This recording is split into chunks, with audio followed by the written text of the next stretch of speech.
Muito bem, meu povo, atenção na tela do nosso Fala Vem Cá. Você lembra que ontem, em primeira mão, porque o Fala Povo é assim, Fala Povo surpreende. Esse programa aqui, você acha que é um programa de oba-oba, tem esse apresentador doido aqui, sei que lá, de repente, pá, vem uma notícia nova. Olha aqui, essa cena nós mostramos ontem exaustivamente, é uma cena que todo mundo já conhece, que é esse camarada aqui, esse mecânico, né, diz que ele é mecânico, foi condenado a 17 anos pelo 8 de janeiro. Você sabe que 8 de janeiro lá de 2023 foi um cenário trágico da nossa democracia. Muita gente foi presa, muita gente condenada, não sei o quê. E aí, de repente, a gente recebe a notícia de que esse rapaz foi liberado, né? Saiu do presídio de Assis aqui em Uberlândia, depois de uma decisão de um juiz da vara de execução penal, ou uma das varas de execuções penais aqui de Uberlândia. O juiz, depois que o doutor advogado pediu lá a flexibilização, né, a progressão do cumprimento da pena dele, resolveu liberá-lo para que ele pudesse cumprir a pena em regime domiciliar, uma coisa nesse sentido. Aí, meu amigo, depois que a notícia saiu aqui na tela do povo, o Brasil inteiro noticiou, todo mundo falou, todo mundo comentou e o pau quebrou. Aí o ministro Alexandre de Moraes, escutando essa prosa lá, escutando o Junão aqui no Fala Povo, né, estava assistindo nós lá. Aí ele falou, como é que é? Quer dizer que soltaram o cara do que quebrou o relógio no Palácio do Planalto? O Alexandre de Moraes parou lá as audiências que ele estava tendo com os políticos lá e tomou uma nova decisão. Mandou voltar o homem para a cadeia. E digo mais, pediu para que seja apurada a conduta do doutor juiz aqui de Uberlândia, que soltou o cara do relógio. Ô, gente, pensa numa repercussão. Pensa numa notícia que está dando pano para manga depois que o Fala Povo trouxe a informação. Vem cá comigo a nossa repórter Débora Pérez de volta a conversar comigo sobre esse assunto, porque a partir de agora, aqui tudo indica, esse homem deve voltar para a cadeia. E será que eles vão conseguir localizá-lo agora? Ele vai cumprir essa nova decisão do ministro Alexandre de Moraes? E mais, Débora Pérez, essa decisão do ministro em apurar a conduta do juiz, em que termos? Conta pra gente, minha querida. Vai lá!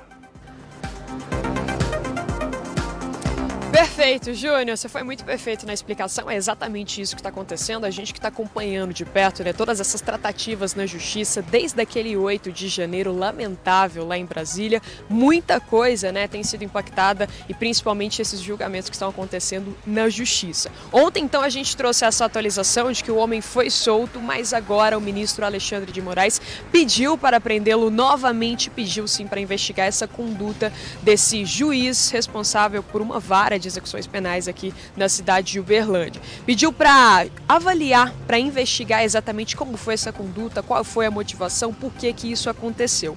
No entendimento do ministro, ele acredita que esse juiz não tinha a competência necessária para liberar, para então decretar esse alvará de soltura ali para fazer a liberação então do Antônio Cláudio, que é aquele homem condenado a 17 anos por uma série de crimes envolvendo diversas condutas lá no dia 8 de janeiro e falando mais especificadamente em relação à conduta que ele teve com aquele relógio lá do século passado, um relógio muito precioso para a nossa história, para a história do Brasil, um relógio que foi trazido lá em 1808 pela família real, veio lá de Portugal, então é algo muito precioso mesmo que a gente tem na nossa história e algo que infelizmente acabou sendo destruído por conta da conduta do Antônio Cláudio lá naquele dia 8 de janeiro. Então o que o ministro Alexandre de Moraes trouxe para embasar ainda mais essa decisão?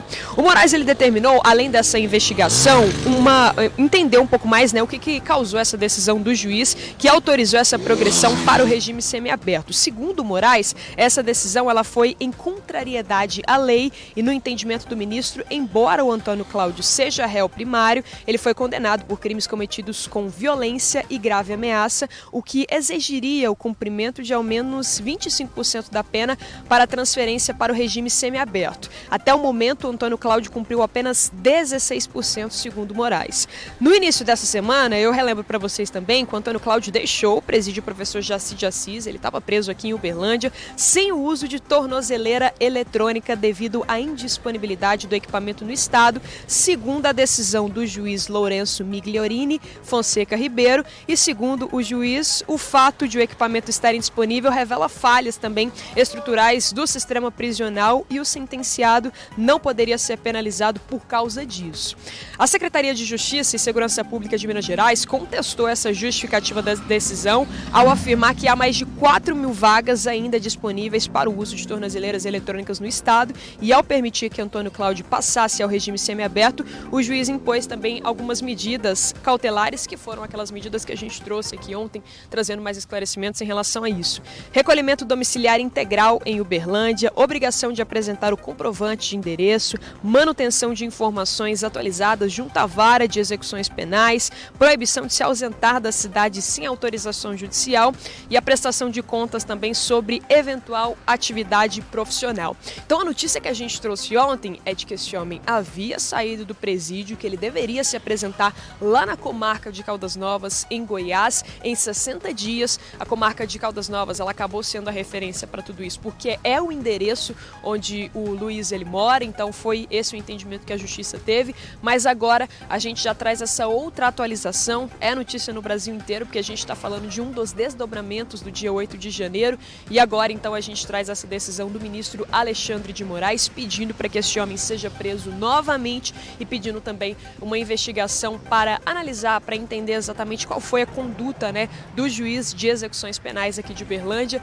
diante de toda essa situação. Então, com certeza, a gente a todo momento vai buscar mais atualizações, até mesmo para saber se esse homem já foi preso, se ele já foi localizado, se essa falta da tornozeleira eletrônica vai trazer também alguma dificuldade para contribuir nesse processo de investigação.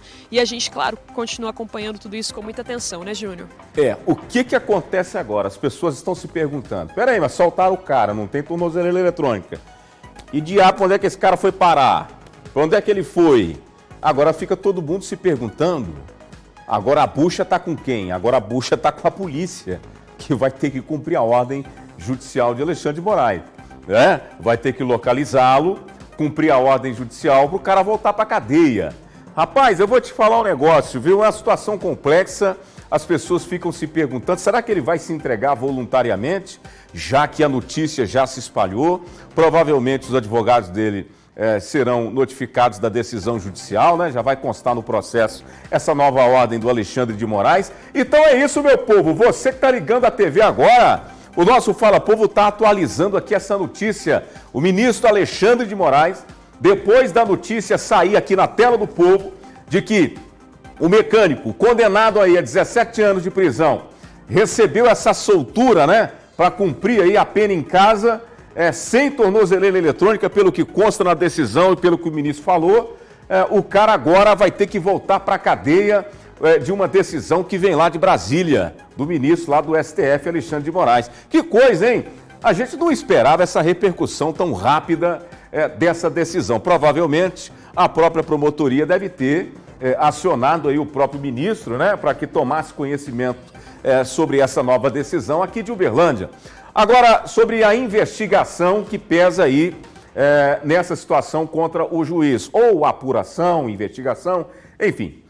Nós entramos em contato com o juiz Lourenço Migliorini, mas ele pediu para que o nosso jornalismo procurasse a assessoria do Tribunal de Justiça do Estado e nós estamos aguardando aqui essa resposta mediante ao que decidiu o ministro Alexandre de Moraes, que na mesma decisão já oficiou aí o Conselho Nacional, o próprio tribunal, para que dê explicações sobre essa decisão do juiz, que, na opinião do ministro, o juiz não poderia tomar essa decisão, ou pelo menos nos termos em que foi tomada. Agora vem cá, gente, as pessoas devem se perguntar, porque isso é muito complexo. Esses caras do direito aí, da justiça, né, é muito trem que a gente não conhece, a gente não entende. Eu não sou professor, longe disso, não sou muito entendido de direito processual penal, mas eu vou tentar só explicar aqui, ver se as pessoas conseguem clarear um pouquinho a mente do povo, porque eu também estou com dúvida.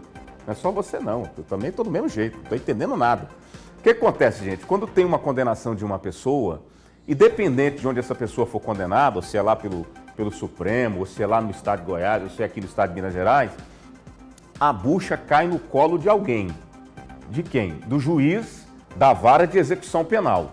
Então, quer dizer, aonde o cara vai cumprir a pena, o juiz fica responsável por ele. Então, o que aconteceu aí? O cara foi condenado, foi trazido para onde? Aqui para Uberlândia, o processo rolando lá no estado de Goiás. E aí, envolvimento com o STF. Mas a bucha caiu aonde? Caiu aqui. Então, em tese, o responsável por cuidar da vida prisional do condenado é o juiz da vara de execução penal. Eu não estou aqui defendendo o juiz, eu só estou falando o pouco que eu sei, que a gente entende que poderia ser assim. Aí o juiz decidiu com base na competência dele, era de competência dele. Não é ele o juiz da vara de execução penal? O cara não está preso aqui? Então, creio eu que ele entendeu dessa maneira. E aí ele recebeu o pedido lá do doutor advogado, examinou ali os quesitos, né, se havia condição ou não, entendeu que sim, canetou, liberou o cara. Mas aí agora vem o ministro e diz que não, que a competência, né, que ele não deveria ter tomado a decisão nesses termos, a gente fica sem entender. Agora, eles que entendem, né, eles que estão com a caneta na mão, eles que estão com o ministro Alexandre de Moraes, que está lá com os detalhes da acusação, da condenação, está tomando conta desse negócio todo. Então, quem somos nós, né, para discordar? Podemos até discordar, mas não aceitar a decisão do ministro Alexandre de Moraes. Então, nos resta aguardar. Vamos esperar, gente, o posicionamento aí do Tribunal de Justiça, né, da assessoria do Tribunal de Justiça do Estado de Minas Gerais, que deve trazer mais informações sobre o que pediu ou o que mandou o ministro Alexandre de Moraes no que concerne a atribuição do juiz aqui de Uberlândia. Tá bom? Eu não sei se eu consegui ajudar vocês, mas é isso aí. Vamos esperar. E o nosso Fala Povo, claro, estará atento a todos os detalhes do desdobramento aí dessa nova decisão. Será que ele vai voltar para a cadeia? A pergunta que eu te faço, e eu quero o seu comentário no nosso Zap do Povo e no nosso YouTube. Será que ele vai se entregar? A polícia agora vai conseguir cumprir essa nova ordem judicial do ministro Alexandre de Moraes? Você vai saber de tudo aqui na Tela do Povo, também aí nos nossos portais de notícia aqui da TV do Grupo Paranaíba. Tá bom?